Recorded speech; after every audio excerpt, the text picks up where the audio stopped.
पुराणों में अक्सर ऐसा पढ़ने में आता है कि महाभारत के युद्ध में अर्जुन के रथ पर बैठे हनुमान जी कभी कभी खड़े होकर कौरवों की सेना की ओर घूर कर देखते थे, तो उस समय कौरवों की सेना तूफान की गति से युद्ध भूमि को छोड़कर भाग जाती थी। हनुमान जी की दृष्टि का सामना करने का साहस किसी में नहीं था। यहाँ तक कि उनकी दृष्टि एक बार कौरवों की ओर से लड़ रहे कर्ण पर भी पड़ गई थी। वो तो भगवान श्री कृष्ण थे जो कर्ण को बचा लिया, वरना वह कब के खत्म हो जाते। आइए जानते हैं पूरा प्रसंग।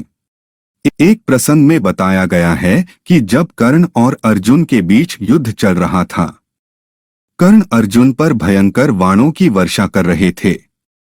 उनके बाणों की वर्षा से श्री कृष्ण को भी बाण लग रहे थे। उनके बाण से श्री कृष्ण का कवच कटकर गिर पड़ा और उनके सुकुमार अंगों पर बाण लगने लगे। रथ की छत पर बैठे पवनपुत्र हनुमान जी एक तक नीचे अपने आराध्य की ओर ही देख रहे थे। श्री कृष्ण कवचहीन हो गए थे, कर्ण के बाण उनके अंगों को भेद रहे थे। हनुमान जी से यह सहन नहीं हुआ। अकस्मात वह गर्जना करके दोनों हाथ उठाकर कर्ण को मार देने के लिए उठ खड़े हुए। हनुमान जी की भयंकर गर्जना से ऐसा लगा मानो ब्रह्मांड फट गया हो। कौरव सेना तो पहले ही भाग चुकी थी, अब पांडव पक्ष की सेना भी उनकी गर्जना के भय से भागने क्रोध देकर कर्ण के हाथ से धनुष छूटकर गिर गया। भगवान श्री कृष्ण ने तत्काल उठकर अपना दायां हाथ उठाया और हनुमान जी को स्पर्श करके सावधान किया। बोले, तुम्हारे क्रोध करने का समय नहीं है। श्री कृष्ण के स्पर्श से हनुमान जी रुक तो गए, किंतु उनकी पूंछ खड़ी होकर आकाश में हिल रही थी।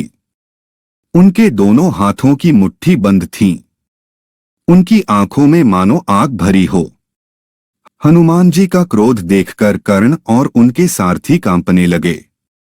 हनुमान जी का क्रोध शांत न होते देखकर श्री कृष्ण ने कड़े स्वर में कहा, हनुमान, मेरी ओर देखो। अगर तुम इस प्रकार कर्ण की ओर कुछ क्षण और देखोगे तो कर्ण तुम्हारी दृष्टि से ही मर जाएगा। यह त्रेतायुग नहीं है।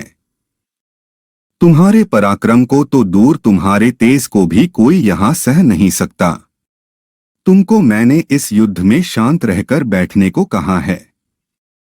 फिर हनुमान जी ने अपने आराध्य देव की ओर नीचे देखा और शांत होकर बैठ गए।